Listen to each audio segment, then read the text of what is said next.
G'day, g'day, wherever you may be in this beautiful, wonderful multiverse is ours. This is Mastering Music, Mastering Life. I'm Tony Jack the Bear Manson. I'm coming to you from my studio, Deluxe Mastering in Melbourne, Australia. And I must say very quickly, a very special thank you to my sponsor, Amiga, MMA, Jiu-Jitsu, representing right here. George Soteropoulos, badass teacher, UFC fighter, now got his school in 6 Down Street, Collingwood, where we are doing Brazilian Jiu-Jitsu, we're doing MMA, we're doing grappling, wrestling, Muay Thai, kickboxing, striking, all the wonderful martial arts being taught out there in a clean, safe, friendly environment. We are family friendly, we're kid friendly, we just love having people around, and it's a wonderful place to be. So whether you want to come and just get fit, or you really want to train up at a higher level, George will be able to look after you down at Amiga, MMA and Jiu-Jitsu in Collingwood. So thank you once again to those guys. I am absolutely thrilled to bits to have my next guest on the podcast. Mandy Parnell from the UK, legit badass, incredible engineer, incredible mentor to people. I've been meaning to have her on for some time, and I'm just so happy that she's accepted my invitation to be on to have this chat with me today. So, Mandy, thank you for joining my podcast today. Thank you for inviting me. Oh, it's wonderful. It's wonderful to have you.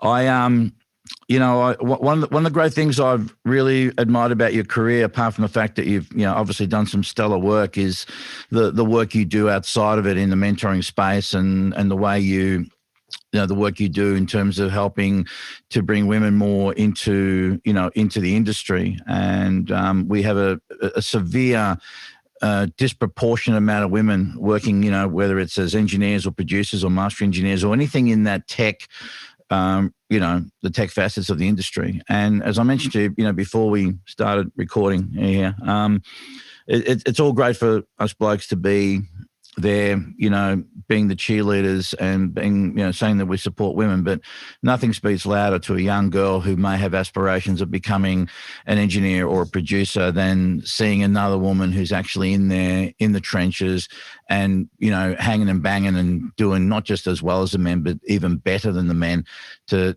show what's actually doable. So I really admire that about you. Thank you.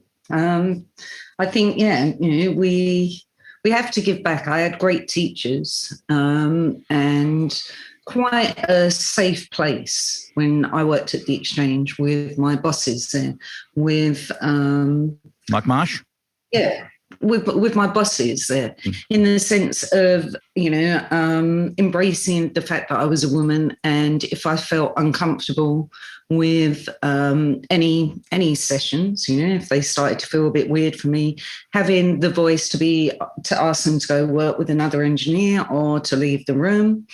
Luckily, it never got to that. I often say I've had more sexism outside of the industry than in the industry. But I understand it can be intimidating. But I think for me, when I came into it, I was, young punk rock. Nothing was going to stand in the way of where I was going. And it was interesting yesterday talking, I gave an interview. I interviewed Susan Rogers and then Sylvia Massey, that of course came up before me, and both incredible badass, engineers, producers. My word. And asking them about their story, because, it's never been something I've really sort of looked at. And both of them were Sylvia Massey came up in San Francisco. So she had Leslie Ann, that's over at the Skywalker Ranch, who's an incredible engineer still doing incredible work. And then, I can't remember her name, it's just on the tip. Maureen from the Grammys, that organises the producers and engineers week. And so Sylvia had them that she, looked up to, and they led the way. And then Susan came in as a tech to repair equipment. That's how she started her gear. So it wasn't really an issue, in the sense she didn't really have to deal with artists, producers, until she got the gig with Prince and went off. And he, as we all know, was very pro working with women. Yeah. So a bit like me, they didn't really have a lot of aggro, going through with it, if that makes sense, Yeah. So it's been quite interesting. It was only really Eve's campaign, because all my work to mentor women has often been more behind the scenes. In the sense that, I'll be introduced to female students when they're studying, and I always take time to have pep talks. I've done a couple of lectures for organisations that has just been for women, and trying to give them, some of the tips that I use to manoeuvre in the studio, so I didn't get put into an awkward position. And it's just, I suppose, where I came from, being a runaway and being on the streets and living in squats and having this very bohemian life, I learned a lot of lessons there on how to manoeuvre just as a woman. So what were some of those lessons, Mandy, growing up? Well, just how to shut men down really, really quickly. So it's often, if I feel a bit intimidated at the beginning of the session, I'll make sure within the first half an hour that my clients know that I'm in a relationship, I've got a boyfriend. So it puts a line there very quickly. Mm-hmm. I always make an effort to, be covered up, when I'm in the studio, because we have to remember we're animals, and we, it's our instinct to be attracted, especially if we're attracted to the opposite sex. So it's very easy for lines to get blurred just on an animal level. If we just think, physical hormones, that are emitting from us, So it's just understanding, what we are as humans and dissecting that. So just creating a line very clearly. But, okay, wear, leggings, but with the, jumper, whatever, but try not to be too raunchy when I'm going into work, if that makes sense. Yeah. There's time and a place for that when I go out. And so it's just silly little things can make a huge difference, Yeah. But I think the big one for me was just, making this divide very early on, that, it was a no-go place. Yeah. Really sort of helped me, it sort of set a ground there, if that makes sense for me. It makes sense. It was like a protection for me. Yeah. It's also shown that it has to be implemented at all. But I mean, we hear it all the way through, don't we? We hear it at government level. We just had it, with the guy, in Scotland, didn't we? Where there's a great big court case. She might have to step down. Has been the first minister up there. Because of harassment, sexual harassment. So it's just like I say, we're animals. First and foremost. So understanding that. About that side of it, if we're different sexes, just the animal thing, it's across the globe. That's how it is. It's you're not going to get away from that. So it's about having very clear sort of lines that people can't get mistaken for your enthusiasm and excitement as a sign that you're attracted to them. Sure. Because lines can get grey very easily, and like I say, I've had more issues in my, outside in my personal life than in the studio. So these are skills that I use if I go to a party, if I go to a pub. It's just life skills, if that makes sense. Yeah, no.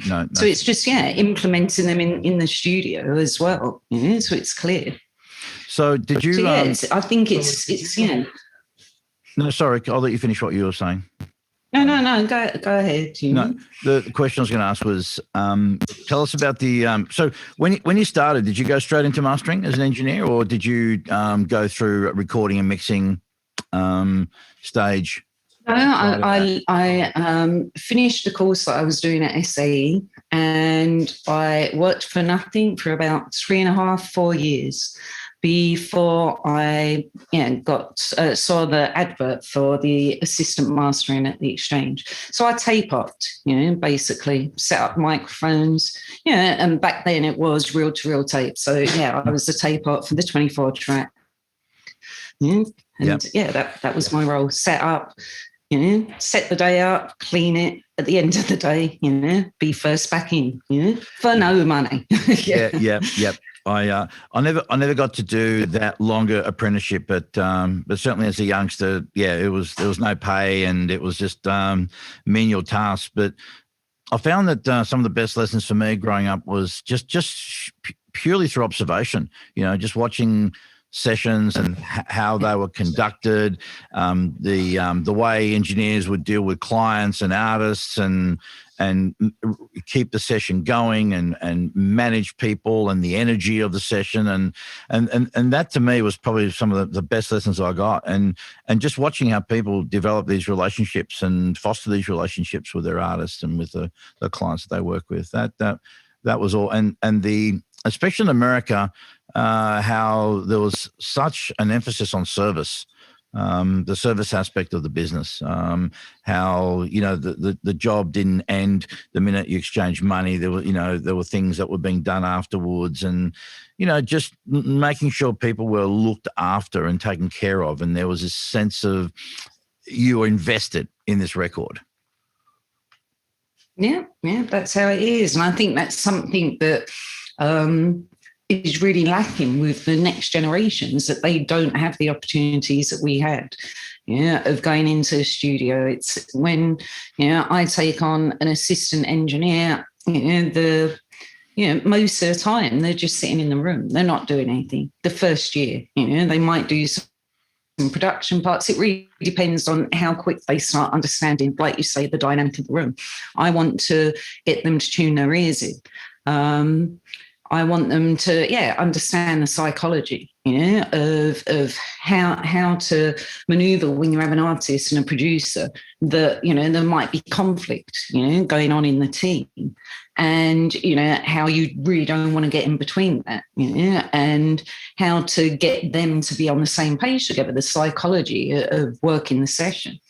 So I really want them to experience that. And of course, when we have people come work with us, like me, when I went to work for the Exchange for Graham and John, you have to take on the ethos and the philosophy of the studio and what's expected. And of course, my philosophy and what I want is probably different if they went to another studio like, Metropolis or, any other studio. What I'm looking for is probably, something a little bit more, because I have a lot of experimental artists that come that, it really, can get quite emotional, and you really need to know. I call it like producing the producers. When you have these self-produced artists, that don't have the producer to hold their hand and guide them through. Sometimes, I'm sure you find this, mastering is quite a daunting thing and it's quite emotional for them. And if they haven't got a team of people, you end up being, the producer at that end stage for them, and helping them through. So I want my assistants to learn that side of it, before they start getting on, doing anything, in a sense.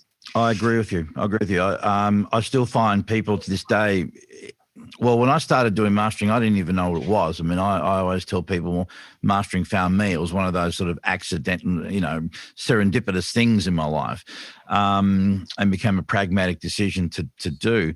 But even to this day, even with the internet and forums and so much more exposure on the art craft itself, I still find people are daunted by it. They're confused by it. They still don't quite understand, well, why is it that we're having to pay you so much for this track and it only costs us marginally more to have it mixed?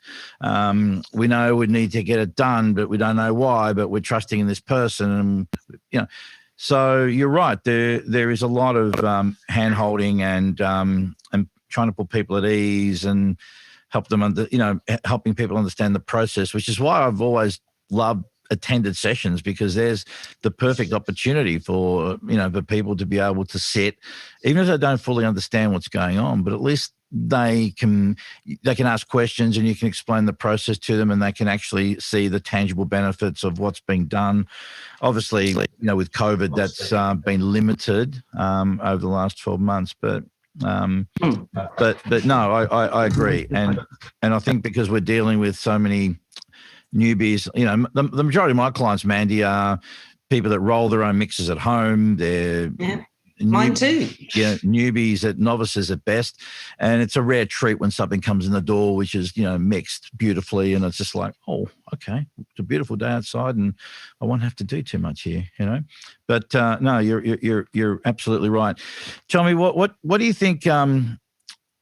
Now is the state of play in the UK in terms of females and mastering? I mean, I know of a couple of young women. Katie Davini comes to mind as one who is really really doing well, and she's out and working with women and doing tutorials and talks and that. What's the state of play in the UK right now with women, particularly in the mastering caper? We don't have. We have Katie. We have Cicely, who's working with Barry Grint. With Barry, who started at Tile Yard, at the cutting room over there. And she's really trained as a cutting engineer. And it really is her passion. So, she's now at Alchemy, and she's going to be moving over to Air, because Air and Alchemy are going to go together, which is fantastic. So, we have the two of them that are really up there and out there and have got a voice. But they're really, there's I'm trying to think of the name. We have another young lady that's over at Metropolis that is just starting to come up. But when you're inside them big machines, it will take you a little bit longer than, say, how Katie's moved up very quickly, or Cicely. Cicely went away for a little while because she wasn't sure, which I find can happen. It happened to me, early on in the mastering, where I started going, is this really what I want to do? And I needed a bit of time out to really think about that, because it is very intense. It's you're in 1 week, as you can work on a lot of projects, and it's very different to being a mix engineer where you can get stuck in for a couple of days. It's we're doing an album in a day, maybe more than an album in a day some days. So in a week, there's a lot of information in here, so it's quite draining on your systems compared to, say, recording or mixing, if that makes sense. I think it does. Our brain is processing at a ridiculous level. So it's great, great to have her back around. Yeah, it's interesting the distinction you make between how the experience is in terms of data input and the way your body processes the functions of mastering and mixing. And I've often described mastering as that very high intensity, short burst sprints type of situation, where mixing is more of that marathon. And I had a go at mixing, and I realized that I can't even mix a drink. And thankfully, I worked out very early in life. And, the main appeal to me, to be honest, about mastering is, as a youngster growing up and enjoying, I was very fortunate that having older friends around me and being exposed to a much broader variety of music, I got to appreciate a broad range and a very eclectic range. And so I thought the turnover of jobs was the appeal, because I thought, well, if there's something that I don't particularly like in that moment, well, it doesn't really matter, because the next record might be more to my liking. Whereas if you got stuck on a session of something that you weren't feeling, that was very, very trying. Well, for me, I really like the whole capturing, the recording side of it. So, I think that's a recording engineer. The mixing, I could get bored quite easily with it. It just wasn't my bag, even though I will get involved at the end of the mix with some of my clients, even help them out at the final stage. I will get involved at that level and help rebalance stuff. But it's really not my bag. I could do it. I've been asked to do it a lot. Yeah, but yeah, I'm a mastering engineer. That's what I do. Yeah. But yeah, our brains work a lot, and I'd feel very claustrophobic to, especially with some of the studios that I wanted to go work at. You could have been blocked in for 6 months with a band, and if you didn't like them, that could be hell on earth. That you've got to keep professional and keep going through it. And to hear Susan's story of working with Prince, where she was sort of sleeping 4 or 5 hours a night and was on call for him, and did that for 4 to 5 years, was just like, wow, how, And she said to me, we were young, it's like you can do it when you have that young. We're in our 20s, we had that young energy, but you can't sustain that throughout your career, and you end up getting sick, or having a breakdown. Your body gets sick. It really takes it out of you. And I think these young people need to sort of hear some of that, really, about sort of looking after yourself. And it's great to do the rock and roll stuff, but it does take a toll. Oh yeah, and this is actually a beautiful segue into wanting to ask you about care for yourself and the holistic side of things, as far as as an engineer, how to instill good habits and take care of yourself. Because like you said, I know that I certainly had my fair share of using loads and loads and loads and loads, and did I mention loads of drugs during my career? And I was an absolute fiend on cocaine, which I don't recommend kids. And it took its toll, and it turned me into a beast person, and lots of other psychological, emotional issues which I had to face up to, which thankfully I've worked through now. But we don't talk about that enough, do we? About how do we look after ourselves, and how do we? And it's interesting when you talk about doing drugs like cocaine or speed, which so many people end up getting into. But then if I got diagnosed 3 years ago with ADHD. Now I've lived with it my whole life. I'm going to be 53. But then when you look at the medication that they would give us, and the medication that they would give us to calm us down would be amphetamine based. So it's interesting that we because when you take these amphetamines, it helps us get the ADD back and focus more. That's the whole point of them giving you the amphetamines when you've got an ADHD brain. So it's fascinating when you start. I didn't know this is who I was. It helped me when I found out, understand why. How people reacted with me, and what some of the pitfalls of things that have gone wrong in my life have been about, because I'm so hyper and not really understanding when I'd be in that hyper state, because we're just us. So you're not necessarily aware that you're in that state, that your brain's going 1,000 miles quicker than anyone else in the room, and you don't understand why they can't keep up with you, and you don't understand why they can't work at the level that you work at. And then when you discover that you've got ADHD, you're like, oh, well, it's not them that fuck up. It's me. It's me. They're just normal. My brain's working a lot quicker. For the one thought, I've got 20.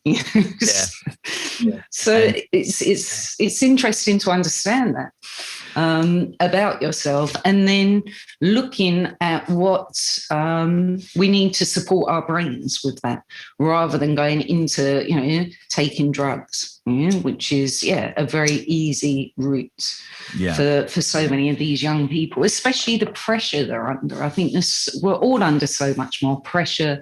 There isn't the money around that there was 20 years ago. 10 years ago, everyone wants it cheaper, and it's something that I've been talking to universities over here about, and really starting to chat with people in America about doing as part of their course, getting the kids to do a sort of costing, a business plan on if they had to run their own production room, just like a little writing room, like they could afford, in a sense, coming out of uni, what they would need to set up a very small thing, just with a laptop, set of speakers, little production room that they could build on, so that they can understand why they need to be realistic about the monies they're charging. And let's try and sort of put it around that, these students, start becoming more professional and stop this, giving it away for nothing. I find it outrageous when I hear that record companies are asking mix engineers, there are 6 mix engineers to do a spot mix. So they're doing a mix for free and they'll pick one of them. So one of them is going to get paid. And you just think, it's one thing if we get that asked to do that in mastering. I won't do a test mastering for free. I think, you wouldn't ask a plumber to come and repair part of your leak, or a painter just to paint a corner of your wall, to see what they're like. You would pay the plumber to come fix your leak. That's it. Yeah. So I think it's we're a tool, we're a service industry, like you say, what other service, wouldn't you pay for? Or would you ask for just a little bit of, Yeah. I need a fill-in. I'm not going to say, just do part of it so I can see your work. Yeah. I think part of the misconception is, well, you guys are having fun and it's a hobby and it's only going to be, just a few minutes of your time. And again, these are just the misconceptions of people. But I tell kids, look, there's going to be a time where you're going to volunteer a little time or what have you. And you mentioned before that you did about 4 years of free work.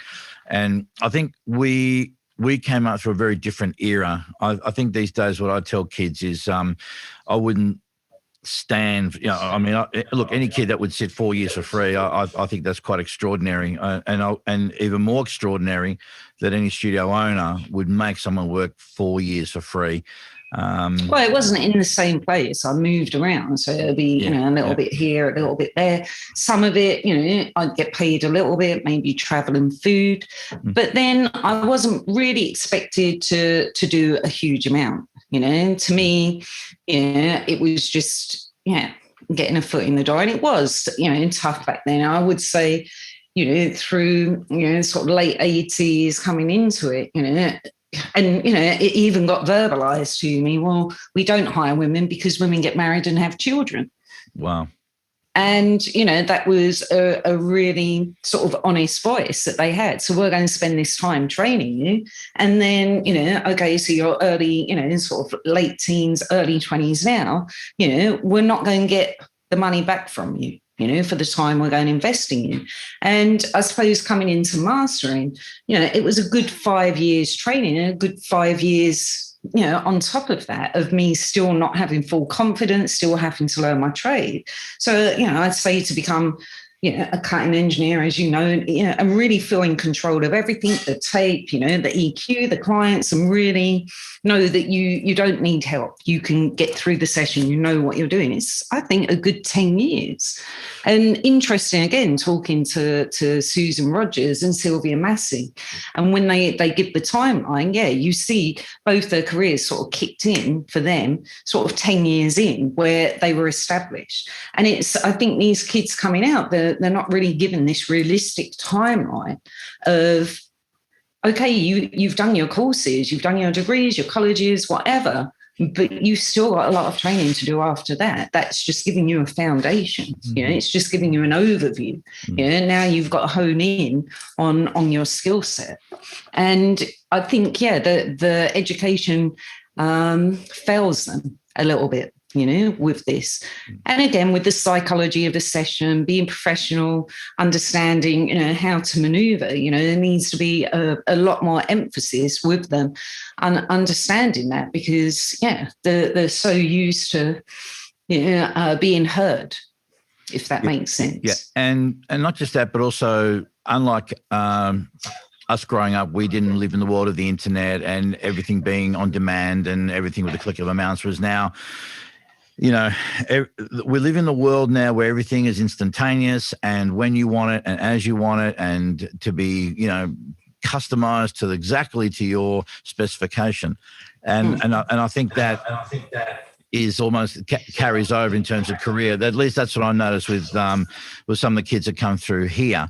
Chris Athens made a great comment on the last podcast I did, where he said he would get kids coming through the Sterling from the audio schools, and one of the questions was, well, how do you get to where you got to? And he said to them, well, there's two options. You can either go out and get yourself an internship and start at the bottom, or do your 2 years at school and then start at the bottom. So the starting at the bottom was, he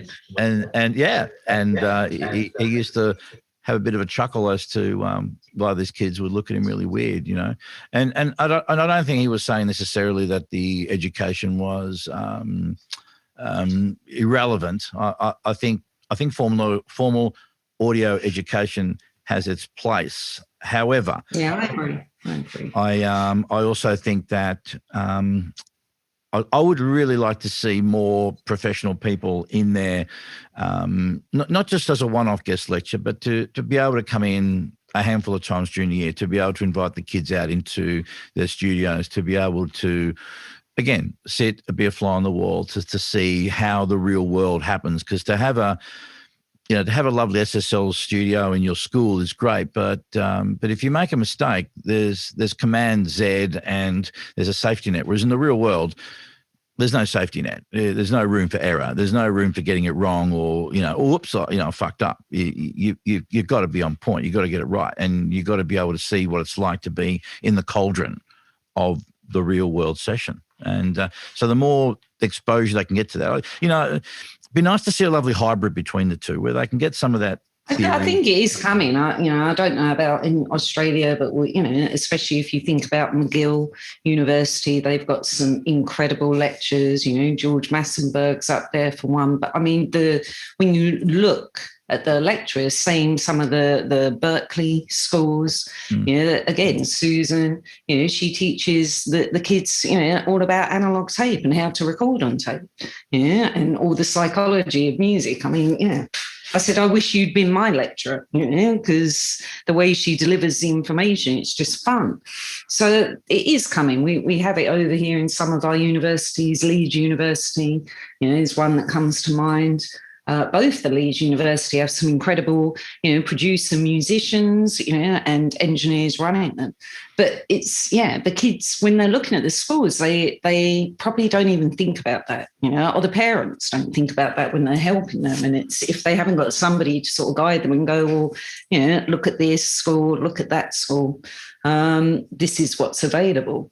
And then they need to remember that what we do is science. So when they're being taught by these people or reading these books, that's one person's theory, or, that's, this angle at it, but there's other angles. And so when, some of the students will quote people to me, and I say to them, well, here's a question. What in your record collection have they mixed? Or what in your record collection have they mastered? When you're getting all this information that's coming to you offline, and you're just taking it all in. Well, do you actually like any of these people's work, really? Really investigate, the theories that you're going to start to follow, and what resonates with you, because there's loads of different ideas and theories. So let me just shut the door, because people are arriving here. Yeah, all good. All good.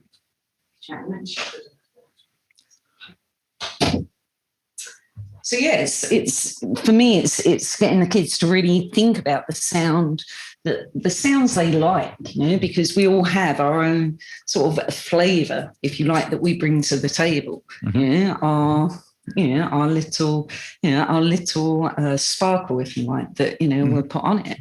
Yeah. So it's getting them to understand it's science, and don't think because you've learned that you stop learning. I'm still learning. You're still learning. It carries on. All right, the rate might have slowed down. It's not so like this, like it was when we were younger, but we're still testing out new theories. You still keep exploring. You buy new gear.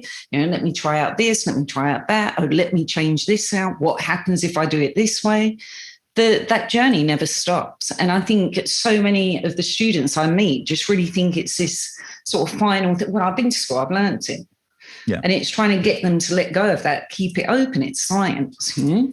Oh, most definitely. And experimentation. I'm at a point now where I'm just loving to experiment with different things. And for them, sometimes it's just through just mucking about when I just feel like having a bit of a play. But to be perfectly honest with you, more often than not, it's usually one of my young guys who will come up to me and say, hey, I've got this great thing that I've just tried with this plugin, and check this out. And some things I'll look and listen to and just go, wow, that's great. I can see that coming in handy every now and again. And sometimes things will just go straight and whatever. But they're still interesting to take on board, you see. And because, again, I'm still very passionate about what I do. But my time and priorities are divided these days because I still master records, but I also have this thing for the kids, Mandy, the kids, I love the kids and I want to, in an ideal world, see more of these kids, learn from my mistakes, be able to have a better start, get traction earlier in life, and be able to, overcome the obstacles that I've overcome, albeit later in life. And, one of the biggest ones for me is the lack of self-esteem that kids have. And it's their story. The greatest fear of all of us is I'm not enough, whether it's good enough, smart enough, attractive enough, resourceful enough, insert whatever adjective you want, but we feel this lack. And it's through conditioning and the way we're brought up and, programming and whatnot. But, for me, the sooner we can get into the hearts and minds of these kids and to let them know that they are worthy, that they are lovable, that they are able to achieve the things they want, and not with the pie in the sky bullshit fairy tale stories and, yes, all that, you may end up in a Learjet with Mick Jagger, but of course that's on the spectrum of possibility, but the possibility that they can find. Yeah, but don't aspire to that. No, exactly. Have it as one of the things that you wish for, but don't make it your be end and end all. Yeah. I never knew that my career would go the way it did. It was what I wished for. I did want to be known inside my industry for working with artists, not, doing the very typical sort of pop, machine, to work with, artists, underground artists. That was my thing. And it was quite, I think, the day that Brian Eno's team called me up and wanted me to work with him was like, wow, okay, I've sort of got there, that I'm working with the people that, I looked up to when I was growing up as producers, and musically, I really love his ambient experimental music. So, have it as your wish, but that's not what you should be doing it for. You should be doing it because you love music and you love art and you love the science of sound and you just want to facilitate the artists to do their stuff. And it doesn't matter who it is, what it is. Every artist that wants to work with you, you should be humbled by it. Oh, most and definitely. if you can't facilitate them, then try and help them. The thing is, we're human, we burn out, we mess up, and just being able to own it. If they don't like what you do, that's okay. We can change it. There's no right or wrong. And the interesting thing about our jobs is this imposter syndrome. It's we all feel it. We all feel it. We all go, oh my God, how can these people say that about me? I'm just doing, you can't believe that you can do it or that you know what you're doing. And that will just keep coming up, and understand it's a reality that, I suppose the majority of us, I don't think I've met anyone that hasn't felt it, because we can't believe that we can do it at that level, that people like it, and that it's fun. Yeah, we're just having fun. Yeah, I know. For years, I had it too, Mandy. better part of 25 years imposter syndrome, where I was always waiting to get found out because I was never technical and I never went up through the system. And even when people would tell you, oh, you're great at what you do, it's like, of course you're going to say that. You're my friend. Like, what else are you going to say? Yeah. So, but again, that's a lack of self-esteem. That's just a lack of self-worth. In my case, that's what it boiled down to. Just that not feeling worthy, not feeling, not feeling I was deserving of any love or attention or respect or recognition. I think most of us that are drawn into this line of work are like that. And that's why we can facilitate these artists so well, because we don't have that big ego, Yeah, we might when we're chatting with our mates and we're being, bashing heads about our theories and, and then we can, then our ego can come out and we can have fun with it. But inside the room with the teams, it's not really something that comes up, And yeah, I didn't really challenge my theories and thoughts probably until I was, I didn't really challenge anyone until probably 7 or 8 years in, till when I really started questioning and go, well, why would you do that? Because already I was like, well, I do it this way. And then I started to explore. And that's when I started coming into my own. But yeah, even still, if somebody comes back and they don't like what you've done, you have a lot of self-analyzing. Oh my God, maybe I can't do this, still that can come up in me depending on how I'm feeling that day, that feeling that we're a fraud, even though we're not. We've studied a lot. And even though I'm not uber academic and technical, I do understand it, I don't realize I understand it until the shit goes wrong and I've got to, fix it or find out what's wrong. And then you realize, well, actually, I do know quite a bit, because I've got to fix this shit and get on with the session. Yeah. And it's you'll get little things that will, remind you that actually, you do know and you're not an imposter. But it's part and parcel of it.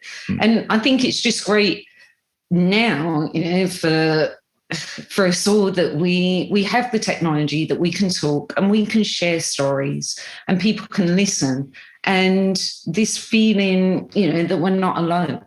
Absolutely.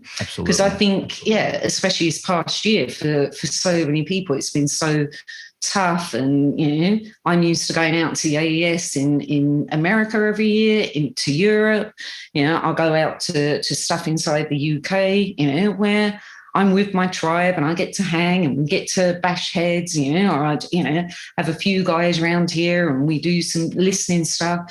And we can't do that at the moment. So it's been tough. But just the information and the fact that if I'm having a bad night and I'm still awake at 4 o'clock in the morning, that I can call one of my friends, on FaceTime in America and have a geek out and a giggle.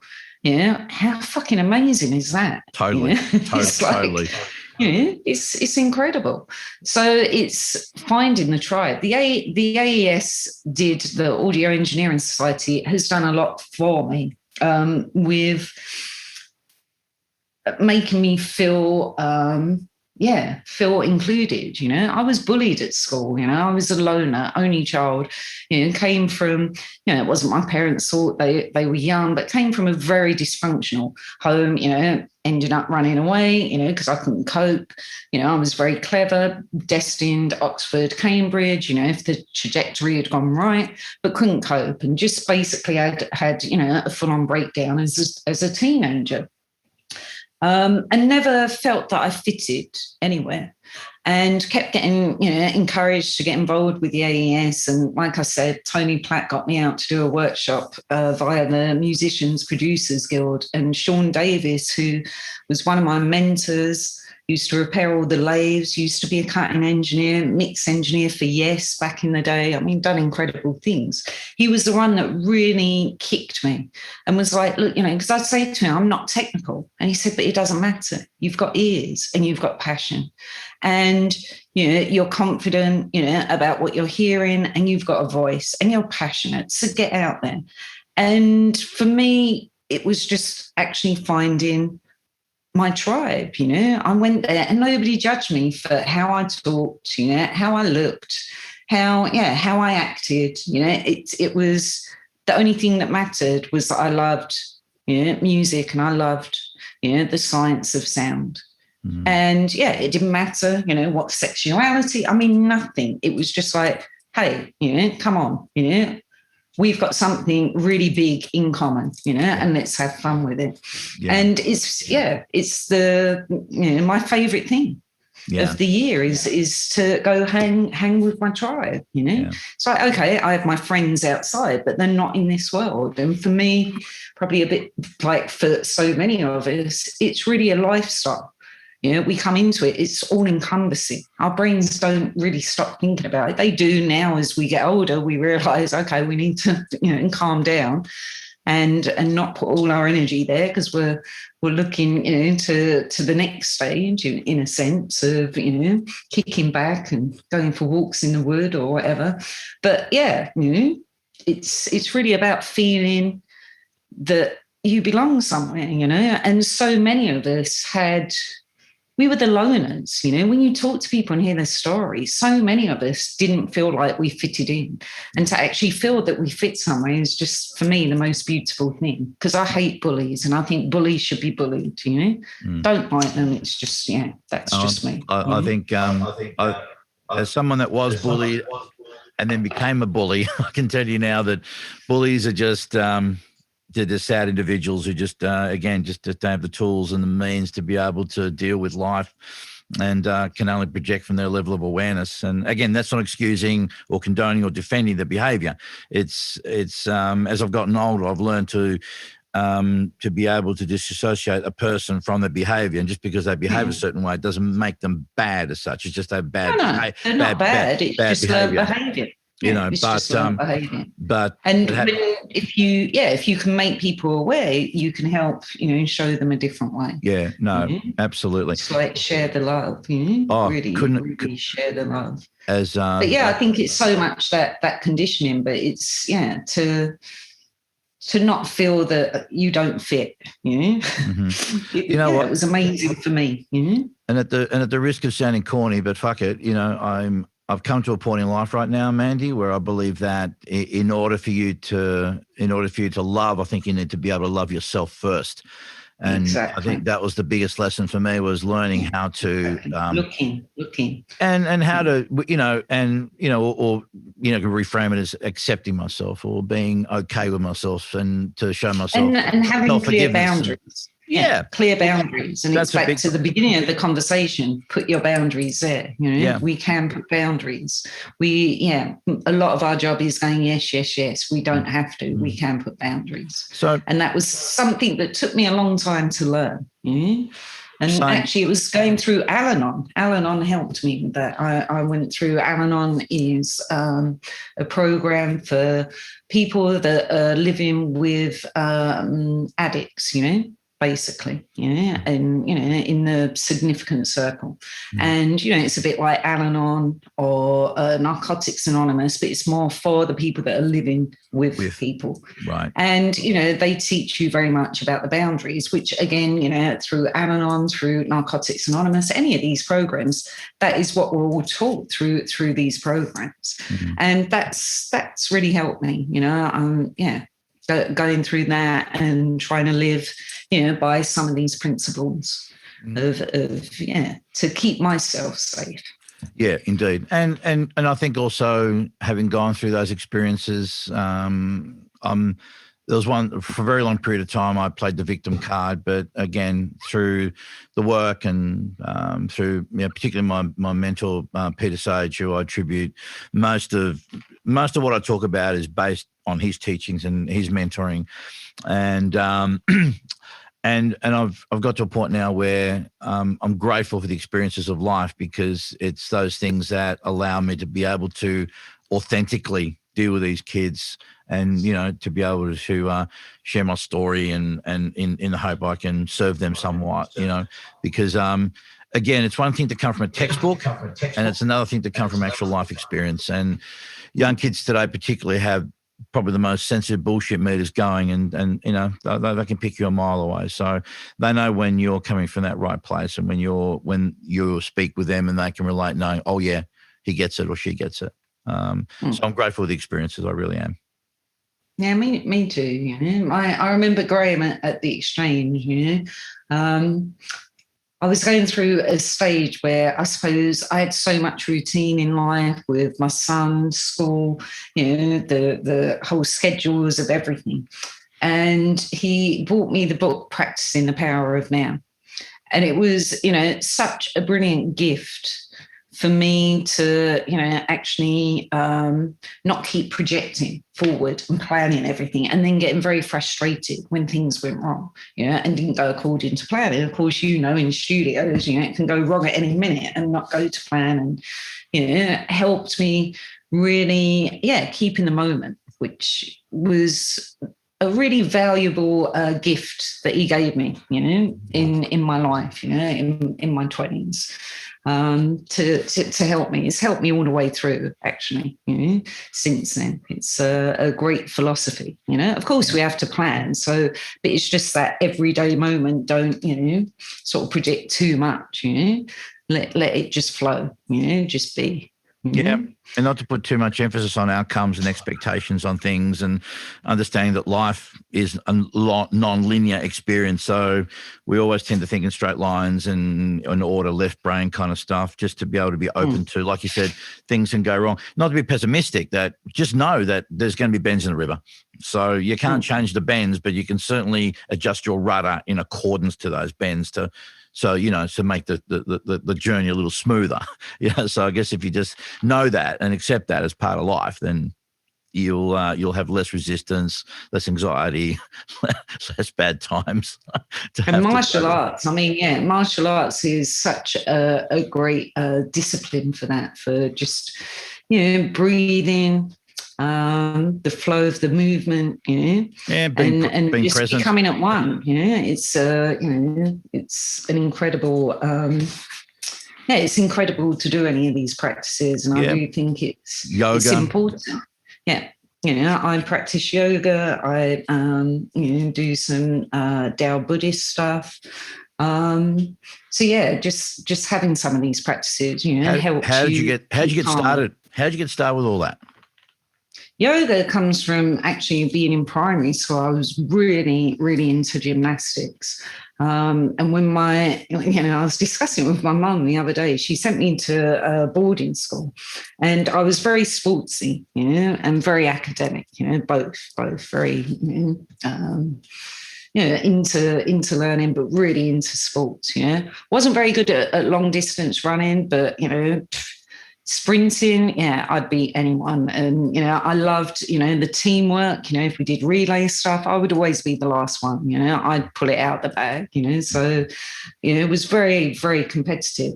But when I went to the boarding school, a lot of the things that I loved from sports, they didn't do there. So they'd had a very nasty accident in the gymnasium, so they didn't do gymnastics anymore. The swimming pool didn't have any of the diving boards. At the point that I went up there, I was just 11. I was really working on long distance swimming. I really had it into my head that I wanted to swim the channel. It's something like, I was, but I love diving. I love doing the high diving. I'm scared of heights now. It's like I was saying to my mind, it's really weird. I don't know what happened that gave me that fear, because I'd go up there and I'd have no fear jumping down, doing flips, the whole thing. So a lot of that stuff went, but the yoga, I just really, carried on, went in and out of it. We'll have times where I practice to a really ridiculous level, and then other times where it's just more about energizing or relaxing. So it's just been a journey of my life. The Tao Buddhist stuff, a partner of mine, introduced that to me and took me to a retreat in Thailand. I was very ill with my blood, and the doctors over here just wanted to do operations, and it was all, I just wasn't going to do it. They couldn't give me a root reason of what was going wrong. So I went out there and worked with these doctors at this, it's called Tao Gardens out there, these incredible doctors that are all studied in Western medicine, but they're all into alternative stuff. And there's incredible stories that come out of there. I mean, the love and energy they put into it. So I went out there and worked with them, and part of the process was getting into the practice. And I've carried on studying on and off, since then. With there's a couple of masters in this country, so I'll go and study, and then I'll just do it, for myself. And then when I feel that I've got off the bandwagon, if you like, then I'll go back and I'll do another course, and tune back in. So yeah, it's just been an ongoing journey of mine, to energize, really. I get I know this is a term that gets bandied about, and I personally don't, it's because it's almost impossible to define, but is spirituality a big part of your life? Yes. Yeah, so I come from, my mother's side, the biggest amount of blood, if you like, because, I think we're all mixed race, so, I come from all over the place, my blood, A citizen of the but universe. the biggest amount of blood, is from Scotland, and two very strong clans up there. So one of them is the Mackay, and the motto is "with a strong hand," the Mackay clan. And then my grandfather's clan, the Forsyth clan, is the repairer of ruin. Yeah, that's the two mottos for the clans. But on the Mackay side, for sure, there's a lot of spirituality that definitely is carried on, the openness, because I believe that we all, have it in us, but we've just shut it down over the years because of what happened, with, society and how we let other influences come in. So yeah, it's something that's been around me since I was little. So, I don't talk about it a lot, but I'm very into it. My studio's full of crystals. I work with crystals. I, a healer, hands-on healer as well. And I've been studying mainly because of the breakdown that I had 3 years ago, and just through actually a series of events and an artist that come to me who introduced me to a shaman woman that has studied with a tribe from Peru in the mountains for 30 years, but she's from Essex. She's from where I come from. So she talks my language. So I've started studying with her, but it's been this sort of journey, throughout my whole life, of just, again, you say you were bullied, I was bullied. When we grow up with, any things like in a dysfunctional family, where we're bullied, because we learn at such a young age to use different parts of our senses, because we might not feel safe, we're more open to picking up on things that a lot of other people won't see. It's like we clock things, we'll see little body languages that will trigger stuff in us. So it's understanding that we're more open. And then I believe that we're all healers. It's like if you just sense it, don't you? If somebody, you'll be around somebody, if you see somebody unhappy, you'll just, you'll have to just give them that time of day. I mean, the amount of times I've just stopped in the street, my friends get upset with me. The amount of times I just end up going and sitting on the floor with a homeless person. I've been out with my girls and, I'm in my finery, but I don't give a shit because I can just see they're sitting there crying and I'm not going to walk past, because I know what it feels like. So I'm going to go and, just give them 10 minutes of time and let them talk and, put my hand on them, and just give them a bit of love, because that's all any of us really want. Oh, it's just absolutely, love. absolutely. And that act of kindness, which is just 10 minutes, like you said, we've all experienced those pivotal moments where someone just gave us that unconditional love, something that was said or that they did that it wasn't owed to us, and they certainly weren't obligated to do it. But the fact that someone took enough of a shit and fuck, if you will, in that moment to go, look, let me offer you something, let me do this. And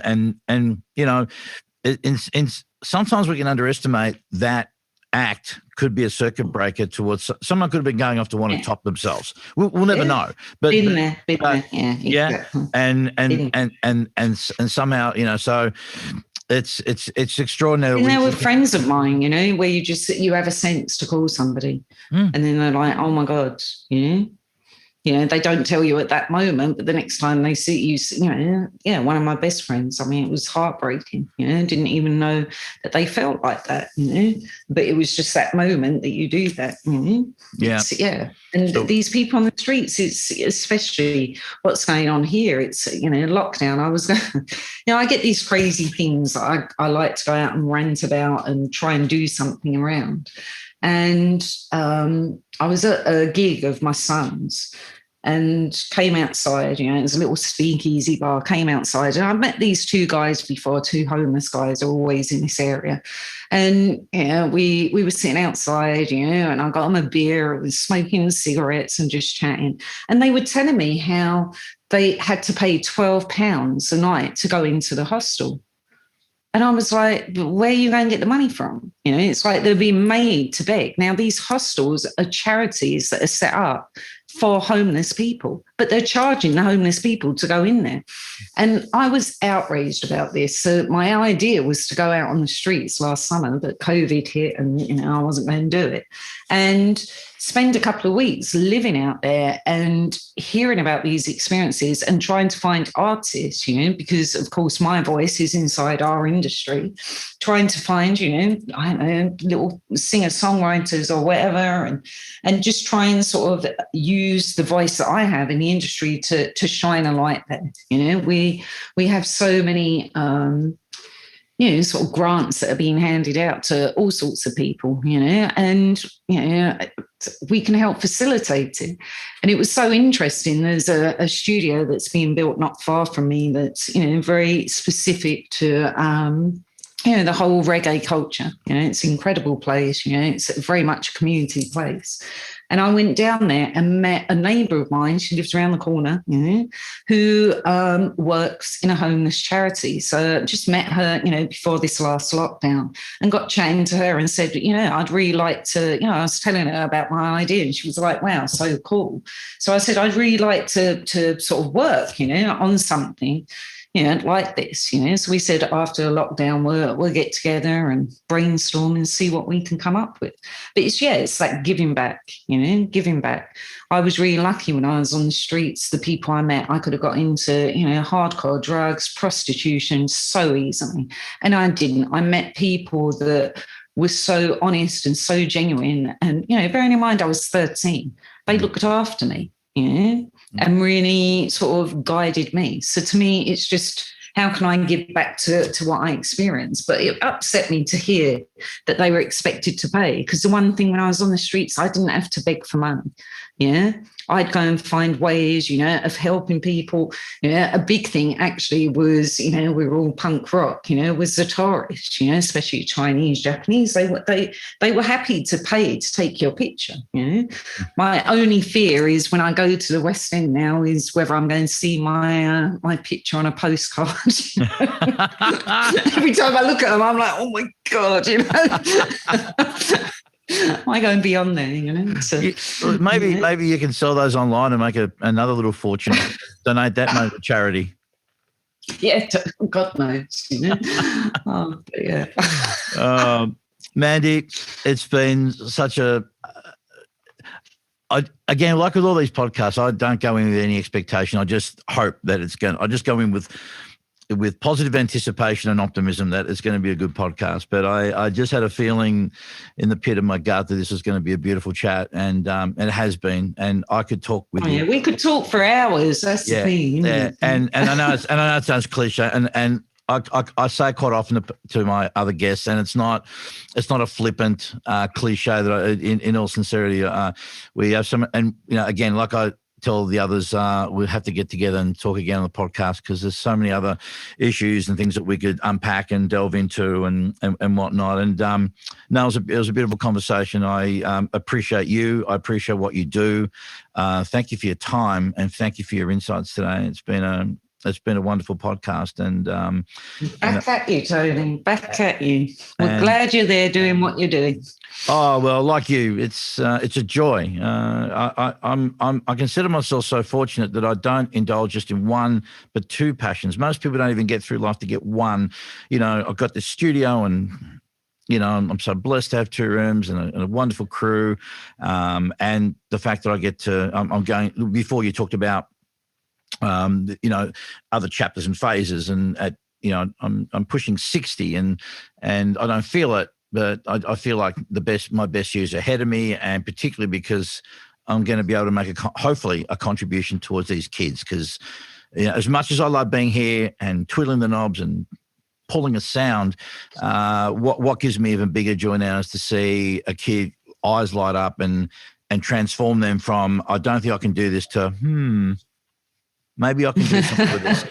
Just enough, be a domino that just creates just enough momentum to start a chain reaction that you'll never see and never know about probably. And that doesn't really matter. But just the fact that just to create that pivotal, to know that you could create that pivotal moment, knowing that that's going to be the inevitability and a different trajectory is enough. That's enough, because who knows what the other possibilities would have been. Anyhow, Mandy, thank you so much. Back at you, baby.